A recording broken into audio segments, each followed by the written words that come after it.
to this really terrific event. And my name is Gunther Peck. I'm the director of the Hart Leadership Program.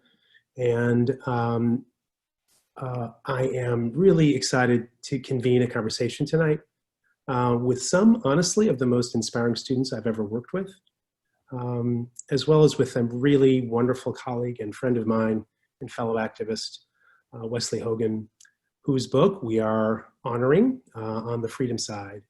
And it's a book you'll see that calls us to see the brilliance that young organizers have wielded time and again in our history.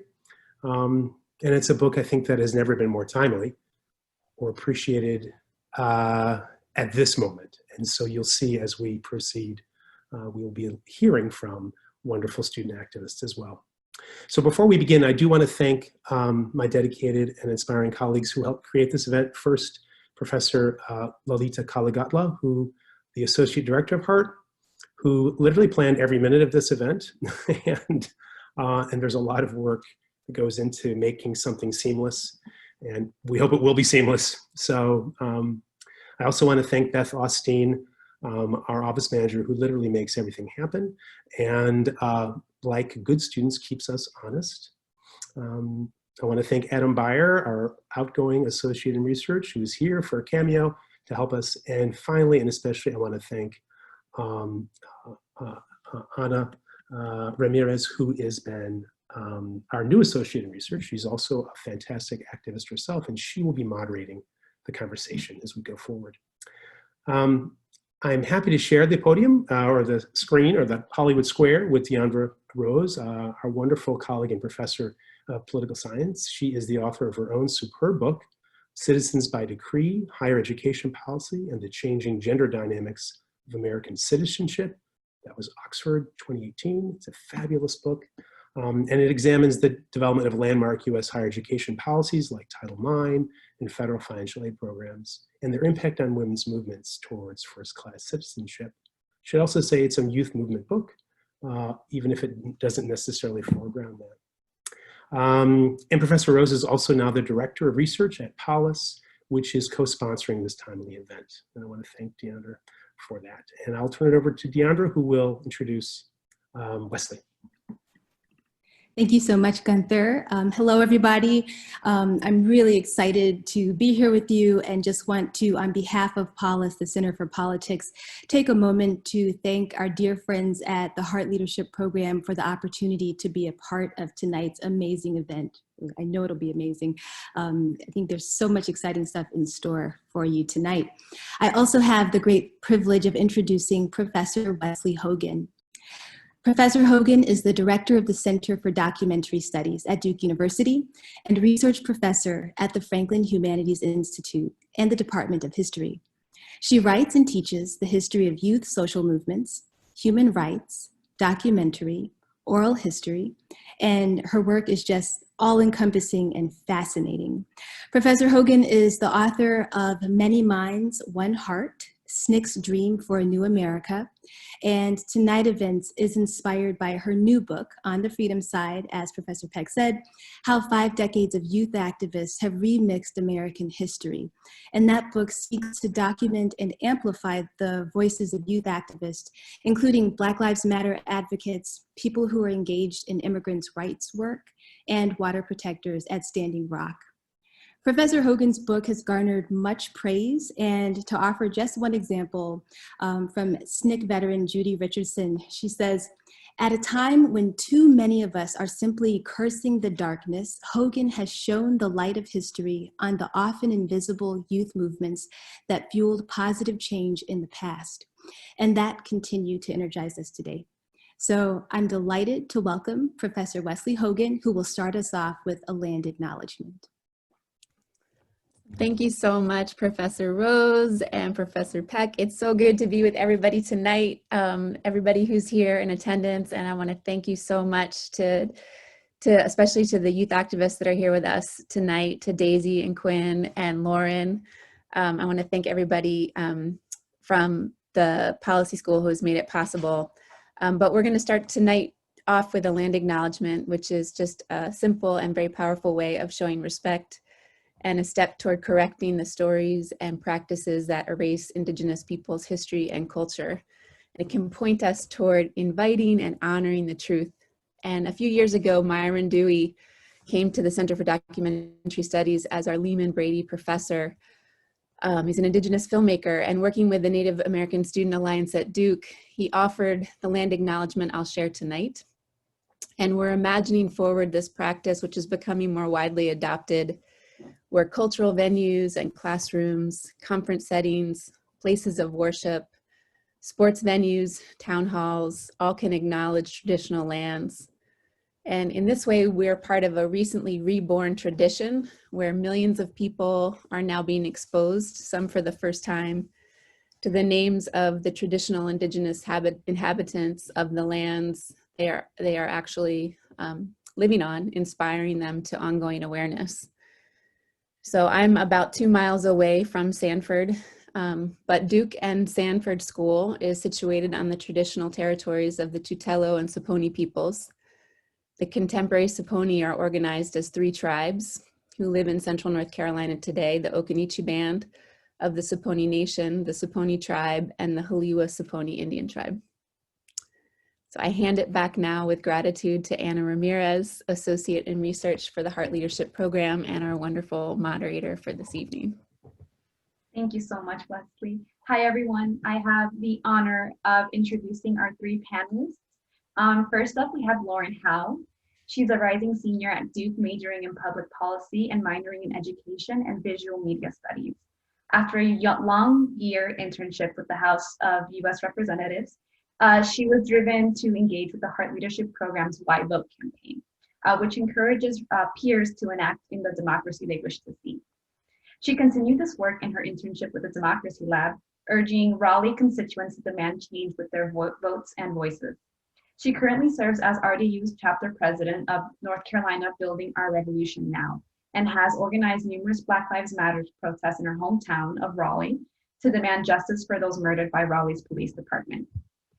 We also have tonight Daisy Almonte. She's a Duke class of 2020 graduate. She received her Bachelor's of Arts in Public Policy and Sociology. In high school, Daisy became involved with Students Action with Farm Workers, a nonprofit that works with young people to improve the lives of farm workers. By the time she arrived at Duke in the fall of 2016, she knew that her life's calling was to advocate on behalf of society's most vulnerable members, particularly low-income immigrants. At Duke, Daisy was involved with Duke student government Mi Gente, Define American, and continued her position with SAP. A Turkey, North Carolina native, Daisy will be attending Harvard Law School in the fall. And last but not least, we have Quinn Smith, who's a rising sophomore at Duke, passionate about serving his community wherever it exists through research, writing, and film. He's studying public policy and documentary studies and hails from Albuquerque, New Mexico, and a member of the Chickasaw Nation of Oklahoma, Quinn is heavily invested in issues concerning Native American communities and has worked with the Indians Arts and Crafts Board, a division of the Department of Interior, to create a research-based photo documentary of the Blackfoot people of Montana and their unique relationship with glacier national parks from never-before-seen photo archives. So we're really excited to have these 3 amazing student panelists here with us today. And I'm going to turn it over to Wesley, who's going to tell us a little bit more about her book and kind of start our dialogue. Wesley? Thanks so much, Anna. So I'm going to give just a little bit of background on the book itself, and then I'm going to ask each of the panelists. We'll start with Daisy, and then Lauren, and then Quinn, just to tell a little bit about their work today as activists. But I'll start back in 2006 when I was a young professor in Virginia, and I was working with young people and teaching sort of the general ed history since 1865 course and encouraging young people to be active in their community. And so some of the young people in this course took me up on it, and something called the Gen 6 happened, where in Louisiana, at a high school in Louisiana, there was an incident where white and black high schoolers were experiencing really disparate punishment. So the black high schoolers were fighting in a fight, and they were subjected to criminal charges for this schoolyard fight, and the white high schoolers were subjected to detention. And so there was a series of national marches, and at our campus, about 300 students marched up and down College Avenue. And the students came to me the next day and said, you know, nobody really paid attention to us. You teach us about the 1960s. Students were supposed to have a lot of voice then and a lot of power in the national conversation. But I think that that was just, you know, you're kind of an idealist. That was back in the 1960s. There's really not much happening now, and students don't have much of a say. And, you know, it's not happening anymore. And I remember driving home that evening just with this sort of dripping feeling of despair and failure that I had failed them as a professor. And I had 4 young children in the Richmond Public Schools at that time. And so that night I was just looking through these textbooks, the 4th grade US history textbook, the 7th grade US history textbook, the 11th grade US history textbook, for examples of any young people that kids could see where that young people had made a difference. And in the 7th and the 11th grade history textbooks, you could see pictures of the Greensboro Four in 1960. And that was it. And so I realized that not only myself had failed, but that the historical profession as a whole was largely failing young people, that there were lots of examples I knew of where Carmelita Torres at 17 had stopped a humiliating delousing procedure at the turn of the century at the border between Juarez and El Paso, but nobody knew about it, right? We weren't putting it in our textbooks. That Frances Fairbanks and Pat Bellinger, who were young women who had started the American Indian movement, but we weren't teaching people about this. That even the gay-straight alliances in the 1990s by high school students that forced adults to shift an entire cultural set of attitudes, we weren't showing that to our young people. And so I began to work on this book as a way to make space for us to see young people in history. You know, we make space for young people to show up in music, in sports, sometimes even in tech, but we don't really make space for them in politics. And I began to sort of see this even more clearly when one of the young women I interviewed in Oakland, California, Nona Perry, started to talk about something called adultism, which I just thought was a really apt term to coin this idea that this is this sort of unintentional and often unconscious bias against youth as political innovators in US culture. So we see it in sort of gross and obvious ways when somebody like President Trump says to Greta Thunberg, you know, just go and watch a movie, don't get involved in Fridays for Future. But we see it in ways that are not that boorish, when, for instance, young people work for a path to citizenship and put forward the DREAM Act in 2001, and they're told by Democrats and Republicans in Congress to let us handle it.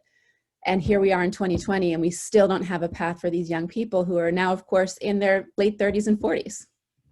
Or when Florida's Governor Rick Scott sort of publicly refused a call of young people for a special session of the legislature in Florida to overturn Stand Your Ground in 2013 after Trayvon Martin's murderer walked free, and instead called for a day of prayer. So these are times when young people stand forward and they demand creativity, and they put forward creative political ideas, and people in their 40s, 50s, and 60s really just dismiss them. That's adultism in action. So I want to put forward today the idea that psychologist Alison Gopnik calls children the R&D division of humanity, and that young people inventing new political terms and tools serve a similar function in the public sphere. They're really the R&D division of politics. And, you know, we don't have great innovations coming out of the garages of old folks' home. We have great innovations coming out of young people's incredible, thoughtful, powerful work. And I'm so excited and grateful that we have these 3 young people here tonight telling us about some of that thoughtful, creative work that they've been doing. So I'm going to first ask them to share with you a little bit about the work that they're doing, and then we'll talk a little bit together collectively, and then hopefully we'll have a little bit of time for conversation with all of us in attendance together. So Daisy, would you mind just telling us a little bit about the work that you've been up to?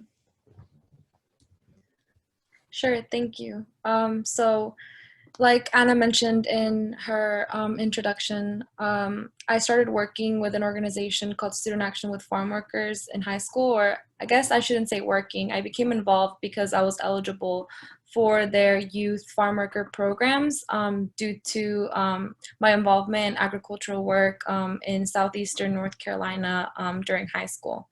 And I became involved in one of their leadership programs.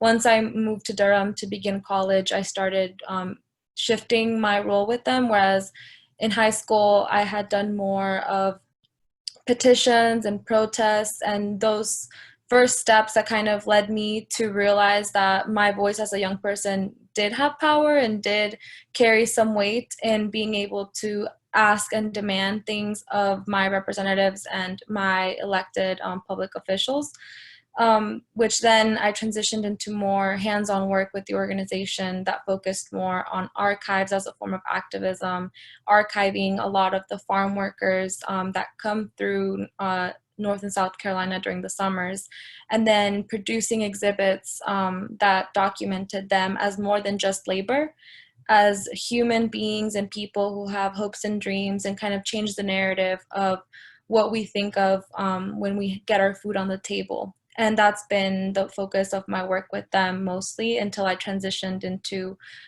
board member, which that also gave me the a perspective of allocating and budgets as a form of activism, where money is allocated, where not just internally but externally as well. So that has also informed my activism throughout the last few years. And then also my work with immigration and low-income immigrants more generally has focused on responses to ICE raids and the prevention of ICE raids in low-income immigrant communities. Thank you so much. Lauren? I was speaking on mute, sorry. Hi, y'all. So I have been involved in activism for a while. Recently this summer, the thing that has really filled my heart has been protesting in the aftermath of George Floyd and trying to bring my community that is very broken together. In that process, I've had the opportunity to unfortunately meet a lot of family members who have had or lost people who have been murdered by Raleigh Police Department.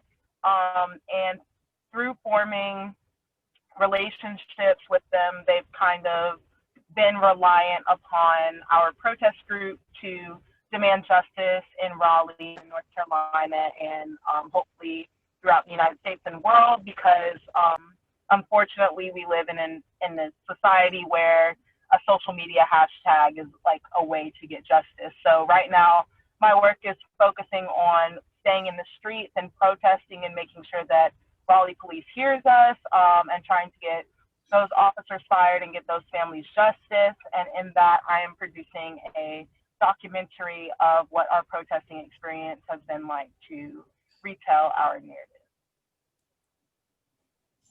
Thank you so much. Quinn? Hi. There's a lot of parallels between my work and both Daisy and Lauren's work, in that kind of making use of archives and reclaiming certain parts of a story that has been forgotten. So this summer, I worked with the Indian Arts and Crafts Board to use images from an archive of depicting the Blackfeet tribe of Montana. And through researching these photos and through speaking with tribal elders, I was able to have my eyes open to this whole world of history and political activism that I didn't really knew existed. For instance, the relationship between Glacier National Park and the Blackfeet tribe in Montana is and has been very contentious. And it was very interesting working for a government agency and promoting and uplifting stories from a people who had been and have been systemically oppressed by the US government. So at the end of the summer, I was able to create a story which I felt did the justice of retelling Native American stories. And also, I did my best job to not tell predictable revisionism that is still being taught at Glacier National Park.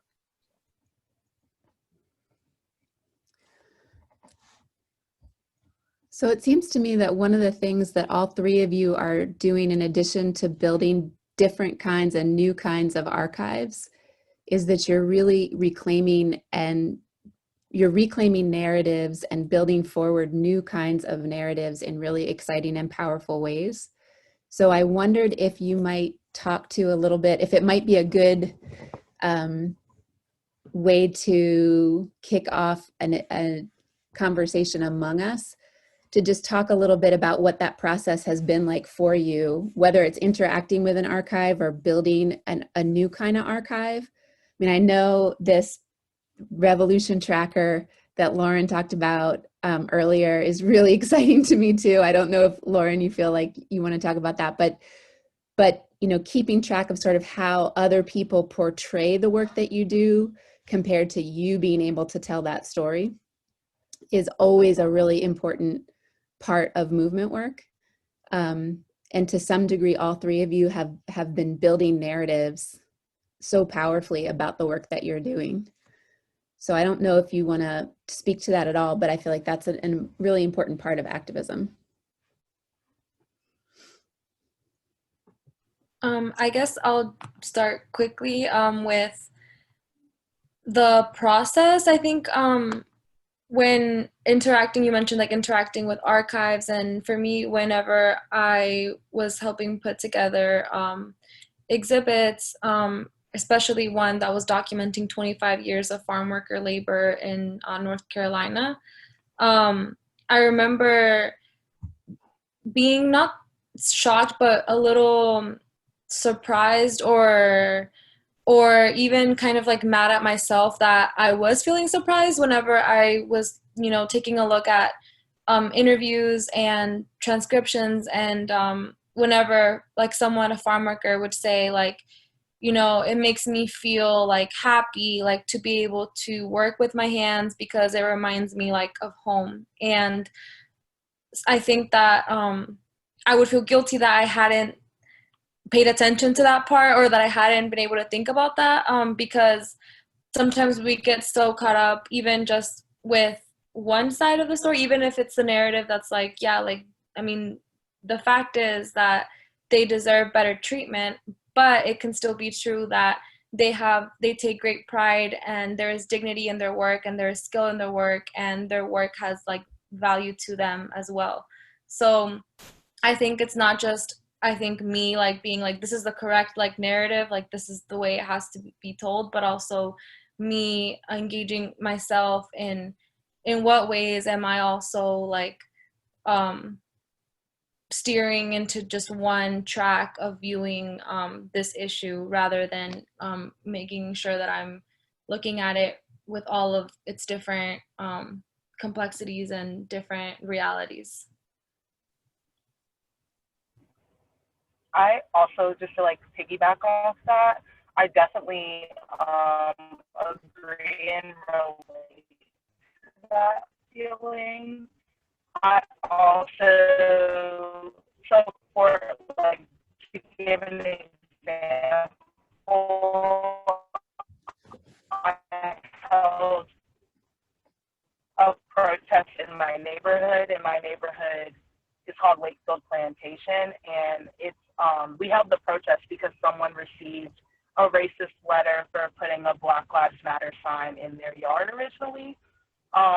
but I actually had the chance to like take a class with Professor Gunther Peck, who's like literally awesome. I was living on. So having that who were protesting like Black Lives Matter, that before that it was slave land, and then before that it was native land, like providing that context as something holistically different to the work that you're doing, to the activism and to the movement, and not providing it like does a disservice. So I definitely am a fan of archival research, or just like providing full context to the story, and like you said, Daisy, that always like doesn't look one-sided.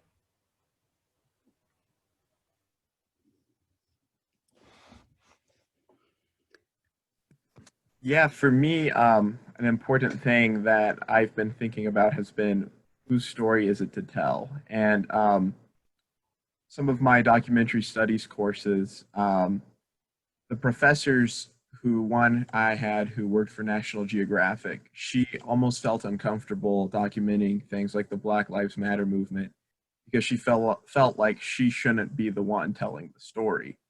And, you know, in the wake of George Floyd, I think many people were thinking about those things more deliberately and more often.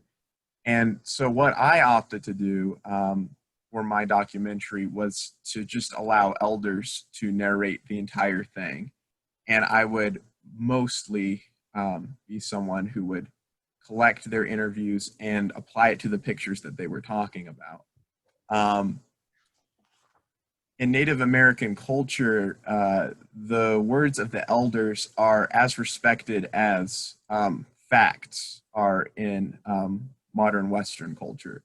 What an elder says happened in the past, happened in the past. There's no ifs, ands, or buts about it. That's how it happened. So one of the things that I think we talked a little bit about, and Quinn's point is raising as well, is this issue of not only who tells the story, but whose story is legitimized, right? So what counts as evidence? And Daisy's, you know, recognizing this as well, sort of in her multiple points of view. The beautiful way, Daisy, you talked about sort of recognizing these multiple truths. And I just wonder, as you're thinking about the work that you're doing today, and the ways that it's dreaming forward and helping us imagine paths forward that we can't really get our heads around, or at least I can't get my head around right now. That itself is a kind of art form, or that feels to me like a really important art form. So I just wonder, do you all see yourselves, does that term artist feel like it's something you can relate to? Do you guys relate to that term in that way, that you're dreaming forward new worlds as artists would? Or is activist more the term that you're thinking of, the work that you do, or are both true? I'll go again. I don't think I have ever considered myself an artist, except for maybe in high school when I took art class. But I like that idea. Like, I like this framing it as like dreaming forward new worlds, as you said, because it is. And I think that embracing those kinds of terms actually like feels better to me than even like the term activist. I think activism and activist is something that I never considered myself until I got to Duke, and I think that's like a very popular word in college campuses, or at least at Duke it was. And even now, I feel like that's not my go-to word for whenever I think about what I'm doing. Like, I feel like the reason that I take the time to do what I do or have taken the time to do what I've done has been because of a sense of responsibility and feeling like I'm doing what I'm supposed to do, given my position and given the privileges I hold, but also what I have seen growing up and what I have done myself. But I think, honestly, I think that artist is a more appealing term to me. Someone that is dreaming of better worlds, more just worlds, better conditions. So I'm gonna start using that. I really like that way of framing it. For me, it was kind of the flip side of that. I never really considered myself an activist until I started doing this specific project. But then it's kind of like, well, art that talks about a problem and then tries to promote action has to be activism. At least that's kind of the conclusion I came to. And I guess in my documentary, the activism part comes through analyzing the economic hardship and the loss of culture and trying to find a simple solution that everyone could be a part of. And that's the support of Native American art, which for impoverished tribes is their lifeblood. And one of the only ways by which they can economically benefit from trying to reclaim some of this lost tradition. Yeah, I think for me, when I think of activists, I like to think of it as a very, like, in my head, everyone is an activist. Like, everyone hopefully is doing something to drive change, whether it be small, large scale, in their community, in the world.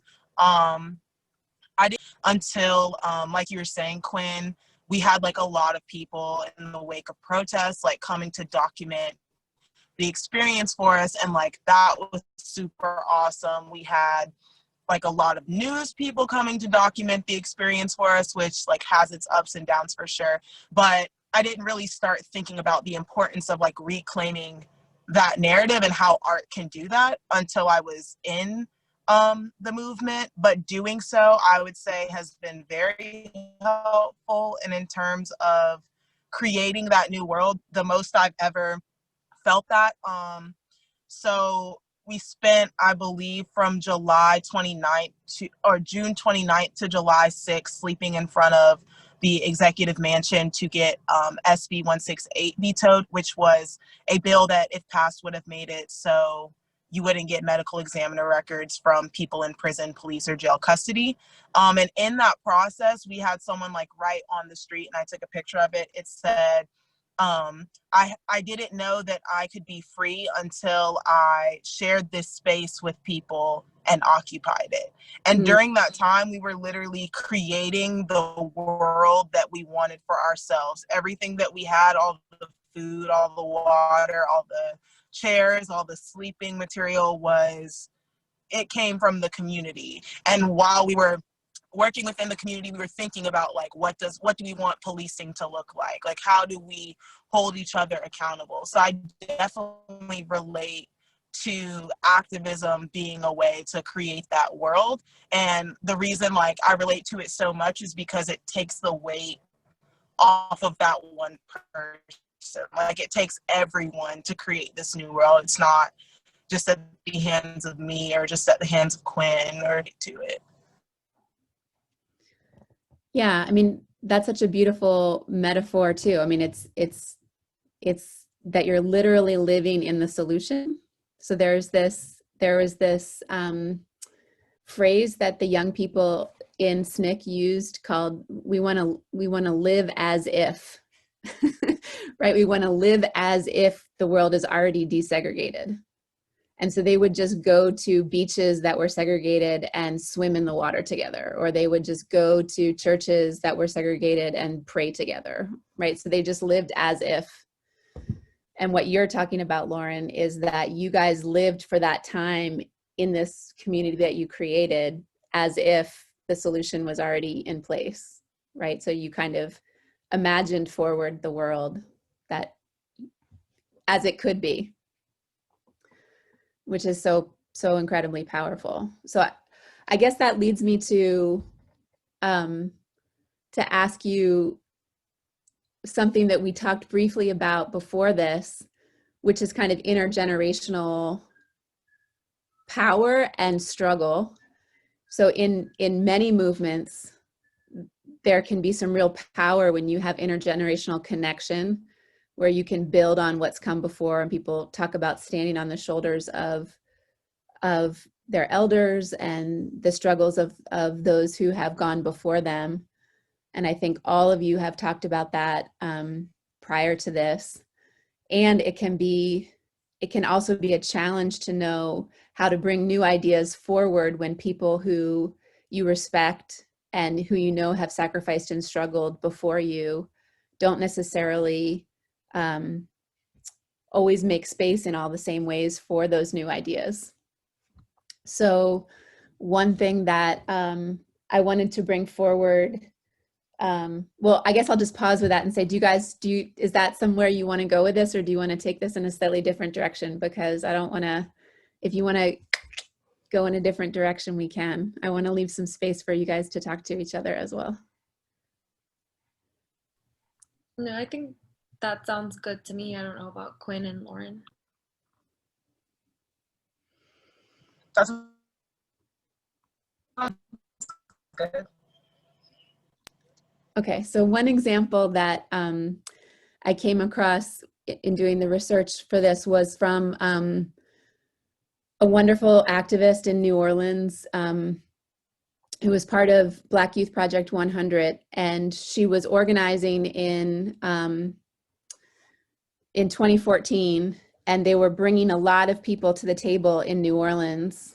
Black Youth Project 100 was, and that was sort of a little bit exciting for older organizers who'd been doing who'd been sort of very much engaged in organizing for many generations and many years, particularly some people who'd been organizing a lot since Hurricane Katrina in 2005. So, had been doing the work for many years.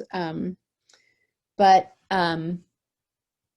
Katwiwa was, saying, well, we're going to do this work, but we're going to do it differently, and we're going to center not only women organizers, but we're going to center Black queer women, and we're really not going to put up with patriarchal BS anymore. So in our meetings, this is how we're going to run them, and if you don't like it, that's fine, but we're bringing the huge numbers of people to the meeting. So if you don't like it, you kind of have to go. And this was like a big shock to people who'd been organizing for a long time. And so she said, it's beautiful not to have to apologize for claiming liberation for all parts of your Black identity. All of us had been doing organizing before this happened. A lot of times I would find myself having to conform to different types of organizing and different definitions of Blackness. But watching us bring thousands of new voices to the table, the elders said, all right, we see y'all. We're going to meet you on your level. It was, she noted, a beautiful thing, and it was a major shift in the center of gravity within the New Orleans freedom movement. And so it was a way for the sort of rules of engagement of organizers that just really shifted the culture of how people organized. And I think that that's a really important and exciting thing that started to happen, not only within the Black freedom struggle, but I think it started to happen within a lot of movements, freedom movements across the country since 2014, 2015. And particularly around gender identity and intersectional issues.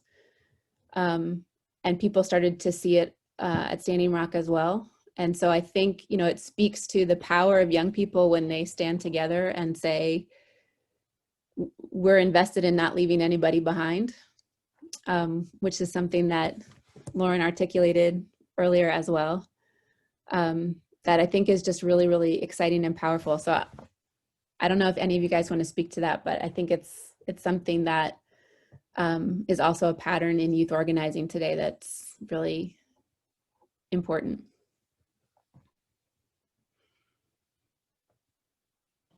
Yeah, I can speak to that a little bit. I definitely remember when I first started protesting,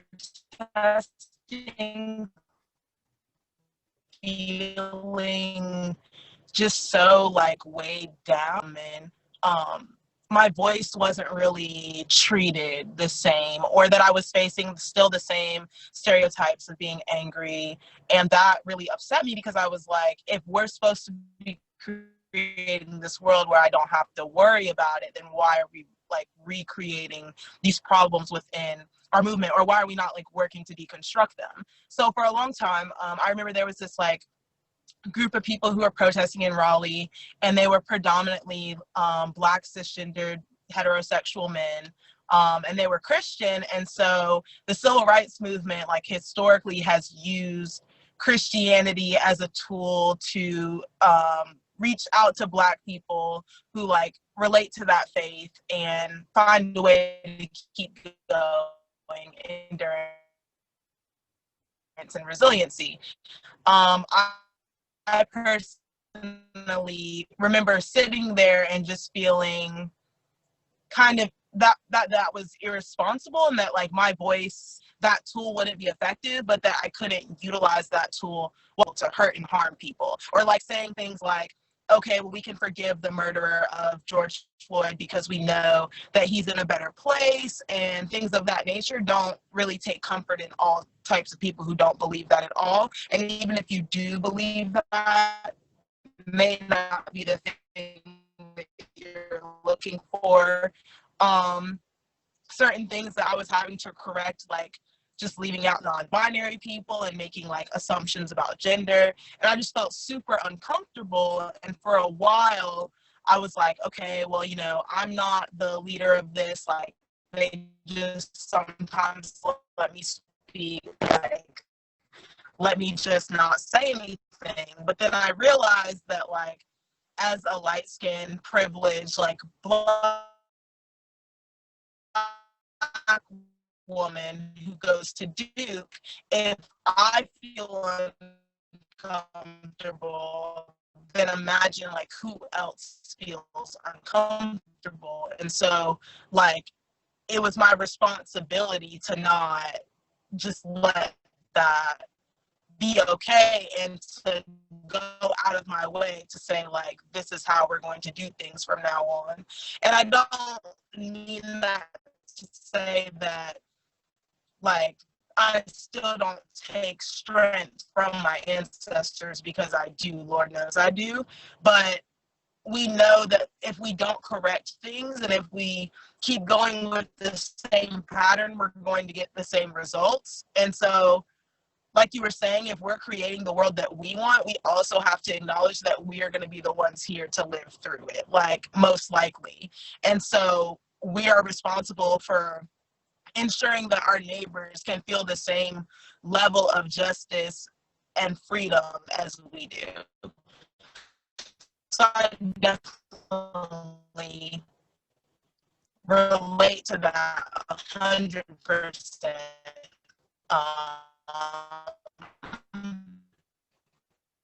Thanks, Lauren.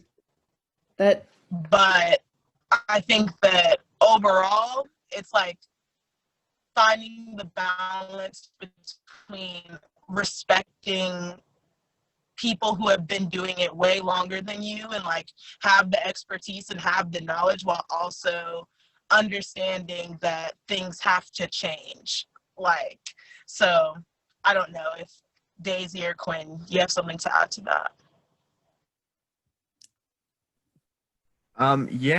That brings up some really great points, I think.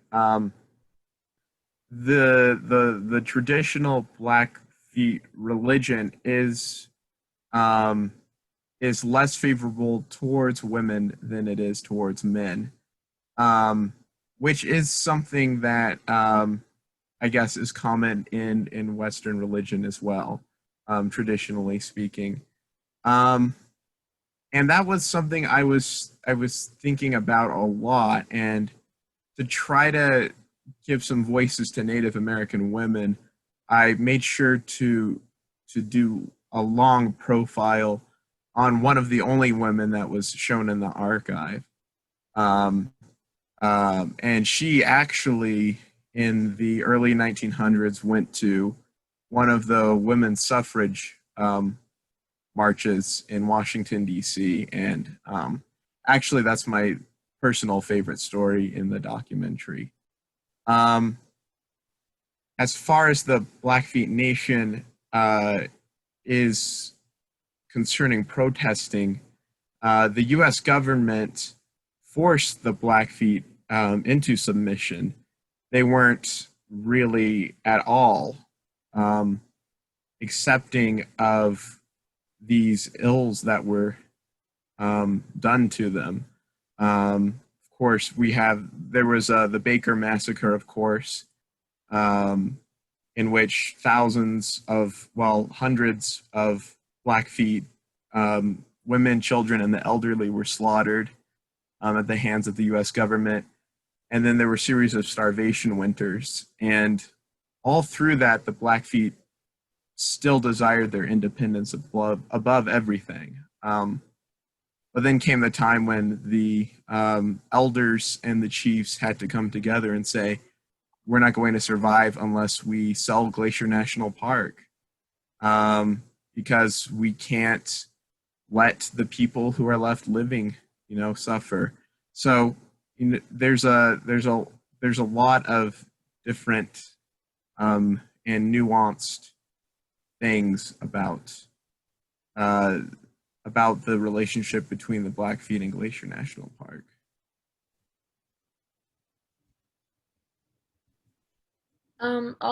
Something that I was reminded of when talking about generational differences and I guess like different strategies is, first of all, that my experience with older people in my community, in my like rural North Carolina, like low-income immigrant community I was raised in, it was always thought that it was better to not like stir the pot and not like make any noise, like that it's better to like just ride like and not like potentially make things worse by putting yourself in like a dangerous situation or by making yourself a target of any kind of like negative retaliation from other people. And it's something that kind of still follows me right now. Like I enjoyed an op-ed assignment that we had in one of my classes, and I've always think about different like op-eds or think pieces that I would like to publish, particularly in my county's newspaper. But I think about family members that I have in vulnerable positions with employers who perhaps might take issue with what I might be writing about and what I might be shouting and saying. So that does stop me from making as much noise or as much as say exactly what I would want to say. So I'll say that. But then I also want to bring up this reading that I did like it's sophomore year, which kind of helped me see the way that the older people in my life were kind of acting and just put it in a different light, it was a story of workers in I think it was a poultry plant where they were involved in a strike, and the interviewer was asking them, particularly the women, if they had been involved or what had been their role in the strike and in the protest. And there was one woman who had actually been such a leader in organizing that strike and holding it down, and in organizing her fellow workers and her peers. And other people could attest to the fact that she had even grabbed like some sort of like metal pipe to like keep like people away, and she had been very active. But whenever the interviewer themselves asked her like, what was your role in like this strike and this protest, she was like, oh, I mean, like, I was sympathetic to the cause. Like, she did not take credit for anything that she had done and all the organizing that she had done, and she preferred to like lay low and sort of like under the radar and not take ownership of her involvement. And that I don't remember if that reading delved into the why and the like the whole story behind that, but it kind of, reading that helped me think, you know, well, it's not that maybe the older people in my life and infected by immigration, like farm worker issues, don't have this like fire inside of them. And, you know, it's not that they're passive people. It's not that they don't care and don't want to have their, like, they can do things and they might just not want to share them, or they might do things in a way that's different than what I, you know, if I think it's important to share an op-ed and to kind of like rattle people up, you know, there's other ways to also, like Lauren was saying, to be involved and to be part of like the imagining this new world and this a better world. So I think understanding and continuously working to keep understanding the dynamic between people my age, people younger than me, and people older than me has been very helpful in understanding that it's not just a one solution type of thing, or there only one way type of thing. So I appreciate that, what that reading gave me, that newfound appreciation for what I thought was a way of seeing things that was like a little bit more passive, which I realize, you know, is not the case. Well, that's such a powerful way to sort of illuminate the different doors that you guys have opened my thinking. I mean, the way that your work and your artistry and your activism that I've learned from learning about your work and from listening to you. And so I want to give the people who've come out tonight some time to ask questions and engage with you all as well. So if you're okay with that, let's open up a bit. Anna, do you want to lead us in that? Yes, to our audience members, please feel free to ask any questions. At the bottom of your screen, there's a Q&A button. You can type in your question there and we'll be able to see that. You can ask questions to Wesley, any of our student panelists. And actually, if it's okay, while we wait for those to come in, I have a quick question for the three students, whoever wants to take it. I wanted to ask about coalition building, how you as student advocates have engaged in coalition building, particularly on Duke's campus and with other students.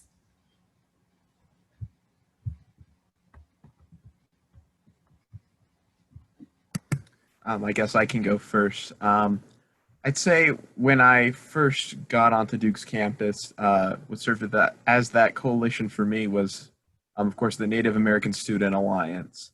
And I met this really phenomenal visiting professor, Myron Dewey, and he was just there during my Blue Devil Days kind of intro to Duke sort of deal.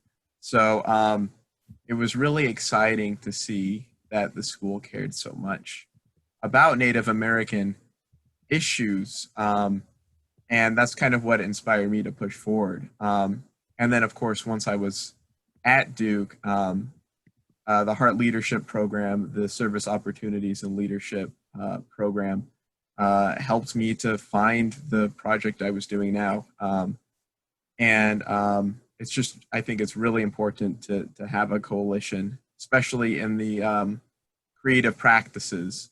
It just helps, even if it's not something really related, it can spark something really big and impressive.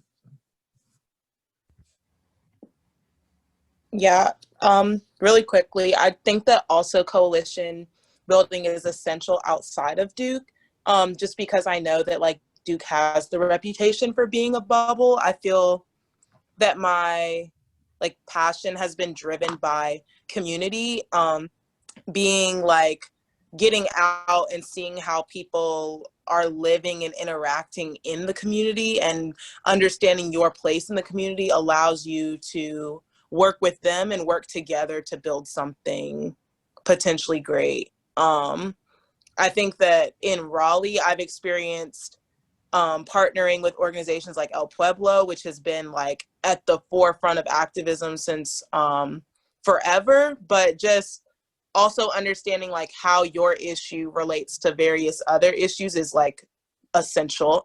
For example, like Black Lives Matter, if you're saying Black Lives Matter, you're talking about police brutality, you're talking about the prison industrial complex, but you're also talking about like restorative justice, environmental justice, healthcare, education, and there are other people who play a role in that. And so it's essential to make sure that they're a part of the story. Thank you so much, Quinn and Lauren. We have two questions. So the first one is, to what extent do electoral politics play a role in your approaches to activism? And how do you keep those central while recognizing that they are not enough on their own?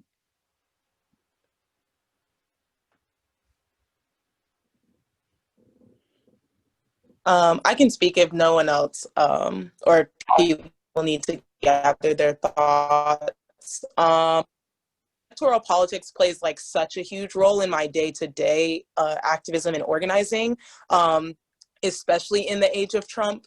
And I think that what I've most encountered is people feeling like, what is the point of voting? It's not going to do anything, or feeling like down, experiencing police brutality firsthand, and then not understanding how a vote translates to that. What like we've been doing on the streets is making people see like where their vote is going. So like we're interacting with the chief of police and she's telling us all lives matter. That impacts your vote. Like we're interacting with the mayor and she's saying like, we can't comment on whether or not this is unjust. Like that is your vote. We're interacting with the governor outside his mansion. That's your vote. That's like local.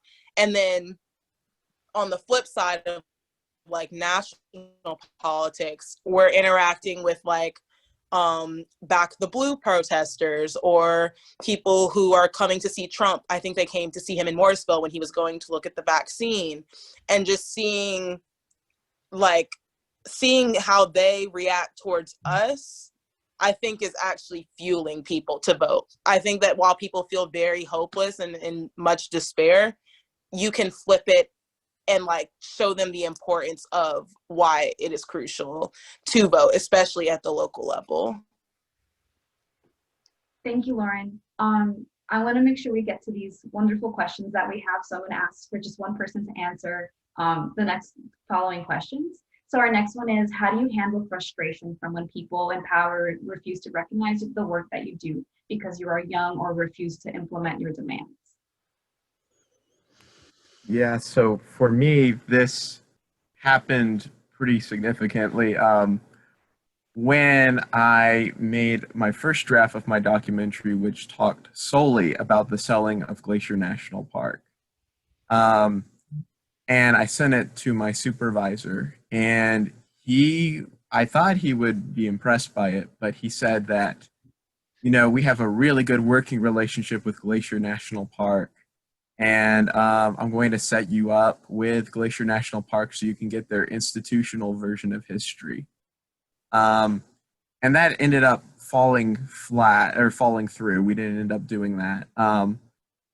But it was kind of disheartening to me because I had just been exposed to this whole world that I thought needed to be shared with everyone. But the person who was more or less sponsoring the project told me that I couldn't do it the way I wanted, which I think is a hard thing for anyone who's doing anything creative to hear. So for me, what I settled on doing was, I didn't really settle on doing, I just didn't include the institutional version of history at all. And of course, that meant ignoring some of what the Blackfeet elders said in terms of context, but I thought that I didn't want to spout revisionism, and the way that I would seek this empowerment without making my supervisor angry and having the whole project taken out from under me and having my access to the archive revoked was to focus on the stories of the Blackfeet people. Because you really can't object to someone's personal experience. and stories about someone. Thank you, Quinn. And our last question, really quickly for Wesley. Given the more recent memory of youth movements with the Black Lives Matter, the Dreamers movement, would you see a potential for those to coalesce into a greater movement, or at least build into actual political power as this generation ages? Yeah, I mean, the quick answer is absolutely, it already has. So, you know, in 2013, when the movement for Black Lives first emerged, there were, you know, 12% of the American public that supported it. And if you look at the numbers of the polls after in July, it's over 60%. So the narrative shift that this generation of people has initiated, the sheer narrative shift that they've seen in their teens and 20s that they've made happen is unprecedented on immigration and on the movement for Black lives, sort of the understanding of structural racism.